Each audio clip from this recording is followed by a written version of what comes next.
Chinese people love money, and we're not subtle about it. We don't just talk about money, we don't just wish for money. Even our food sometimes look like money. So today on Chinese Inside Out, we are going to have a deep dive into a food that represents wealth and prosperity for us. Dumplings! If you're a Chinese Canadian and you grew up eating dumplings but you never really ask why, this one is for you. Today I'm going to bring to you the real story behind these meaty, doughy pockets of joy so that the next time you eat dumplings, you don't just feel full from eating the food, you also feel quite proud. Let's start with the traditions. Technically, you can eat dumplings any time of the year, but traditionally, they were eaten on winter solstice and during Chinese New Year. Families gather to make dumplings from scratch. One person would be rolling the dough, another person mixing a huge bowl of fillings, and the rest of the families would gather, chat, and be folding dumplings for hours. At this point, it's not just about the food, it's really about the time spent together, bonding with family. Now, if your family doesn't have a tradition of making dumplings every single Chinese New Year, there's a reason for that.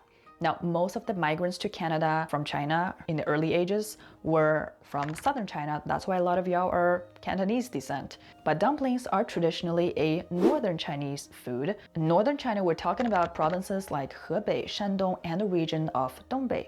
These places, due to the climate, they didn't grow a lot of rice. Instead, they grew quite a lot of wheat. So instead of eating rice and rice-based food, they developed a lot of wheat-based food that we know to be very popular today. Things like 包子, 馒头, 饺子, which is Chinese word for dumplings. Side note, I put the Chinese vocabularies in the description below the video, so if ever you want to learn the words, learn the pronunciations, just copy paste them into your browser and there you go. Now my Cantonese friends might say, well, hold on, technically Canton cuisine does have dumplings. You're probably thinking about things like hakao, which is pronounced xiajiao in Mandarin. They're not the same thing. Not the same thing, my friends. Hakao uses rice flour wrappers, whereas the northern Chinese dumplings that we're talking about use a very heavy-duty wheat-based wrapper that can withstand the boiling water that we dunk the dumplings in. If you dunk a hakao in boiling water, it's gonna explode. Whereas dumplings, it's supposed to not explode. So if your dumplings explode, you probably did not wrap it properly. So if your family has a tradition of making dumplings on Chinese New Year, it's very, very likely that your ancestors were from northern China, or maybe your family is just very ambitious and adventurous. Now, why exactly do Chinese people eat dumplings on Chinese New Year? It is because the Chinese word for dumplings is 饺子, and they sound like the last two characters of the Chinese expression 跟岁交子, which refers to the moment when the old year transforms into the new. So in a way, eating dumplings represents shedding the old and welcoming the new. Some families even hide a coin inside one of the dumplings. Whoever bites into it is said to have extra luck that year. I've never tried hiding a coin or eating a dumpling with a coin in it. If ever that is your family tradition, please do drop a comment below. I'm very curious about how did it go? What was your experience? Now, here's where things get really interesting. There is no one single origin story for dumplings. The most famous legend comes from about 1,800 years ago. We're talking about the Donghan dynasty. There was a famous physician named Zhang Zhongjing. During one brutal winter, he saw poor villagers suffering from severe frostbites, especially on their ears. The physician returned home that day thinking, how can I help these people survive this cruel winter and heal their frostbites?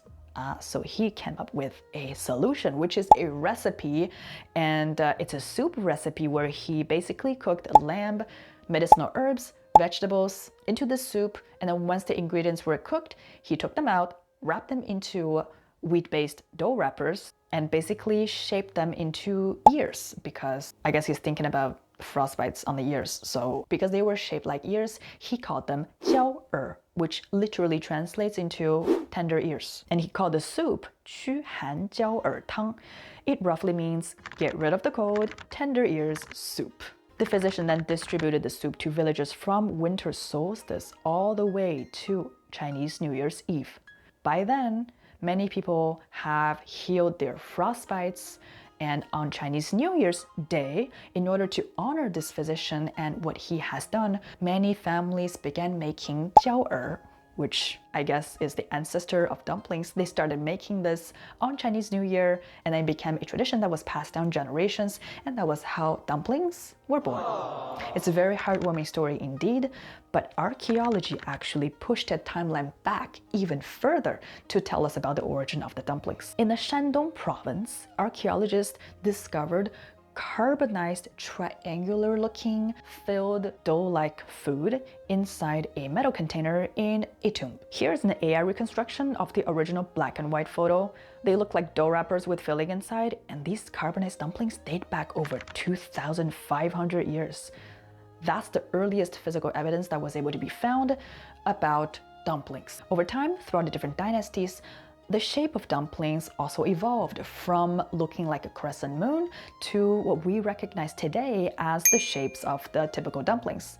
And the shape is supposed to represent what we know as the gold and silver currencies of ancient China, which we call yuanbao. And that is how dumplings became linked to wealth and good fortune in Chinese culture. And in case you are curious, the dumplings from the Tang Dynasty, which is about 1,100 years from now, already started to look like the dumplings that we have today. As you can see from the very dried out food unearthed from Xinjiang province's Astana cemetery, in the middle of the display we have dumplings. Again, this is an AI reconstruction of the original photo. I have provided the link to the original source in the description below in case you're curious and you want to see for yourself. So the next time you eat dumplings, remember this. You are eating something that has survived thousands of years of history, something that became a timeless symbol in the Chinese culture for wealth, renewal, and family reunion. And what's even more cool is that these dumplings actually traveled with our ancestors all the way to Canada, which is pretty cool if you think about it. It's been thousands of years and it actually crossed